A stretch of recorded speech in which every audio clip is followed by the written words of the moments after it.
Before arriving in Guatemala, we had read about the poverty, the suffering, and the hardships of the people.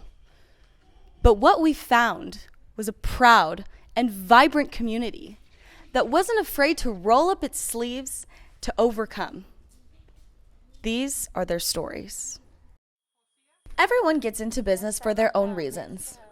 Some for survival, other times it's a hobby, and sometimes it's all about the opportunity. Muy buenos días. Meet Susana Castro.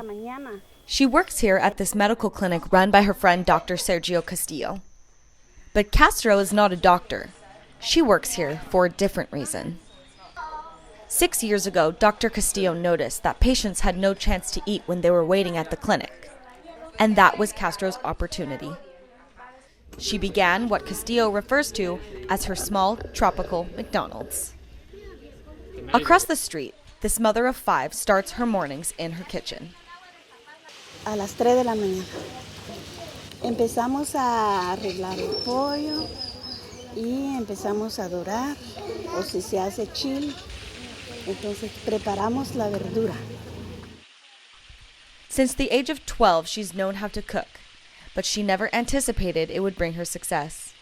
And despite any struggles she may have, like having to ration water, her food business has allowed her to obtain things that she could not have before, like this refrigerator she bought after her first year of selling food. Her business has made it possible for the patients to eat while they wait, and at a reasonable price. The customers get the tortilla, chicken, and bean combo she sells for 2 quetzales less than the common food vendor here in Chocola. Está bien, está bien. Now, at a steady point in her career, Castro sees how far she has come. And Dr. Castillo sees it too.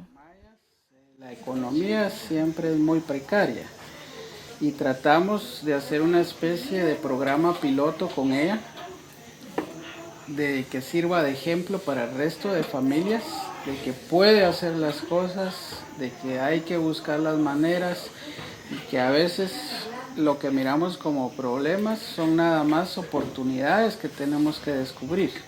Y ella ha descubierto ese camino y esperamos que pueda ser ejemplo para otras personas. You've probably heard the phrase, if you give a man a fish, you'll feed him for a day. But if you teach a man to fish, you'll feed him for life. Our next story illustrates that theme perfectly. Let's go check it out.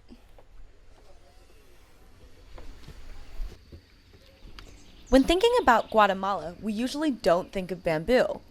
Well, this home that has been expanded inside and out with bamboo is also the work site of Mabu Bamboo, an international business. But it all starts a little more than 2 kilometers down the road. After the Guatemalan government dispersed the land to its people, Vitelio Humberto had a decision: to plant coffee again or try something new.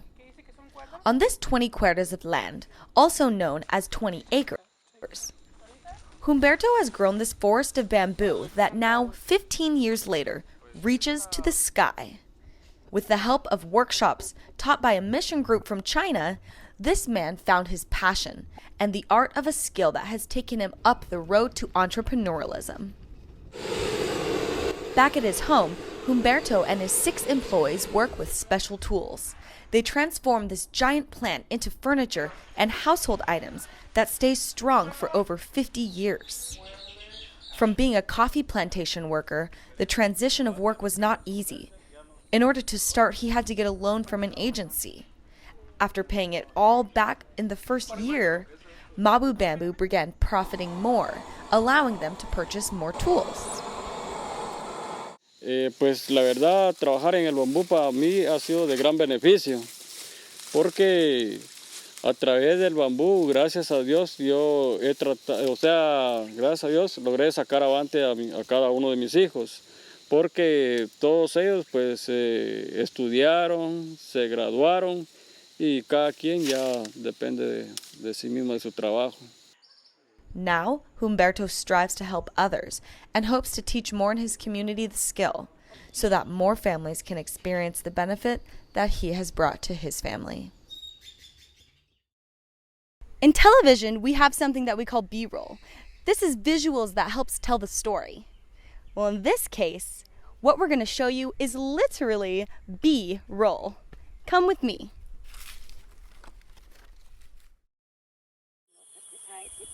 This is the workplace of thousands of bees.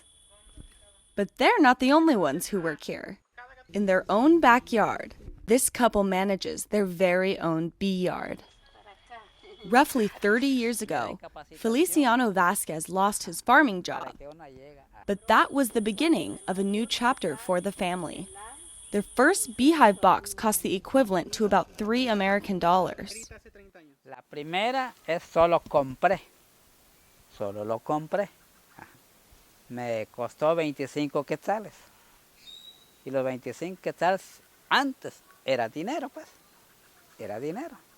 Entonces me costó juntar porque solo ganaba 90 centavos. Ajá.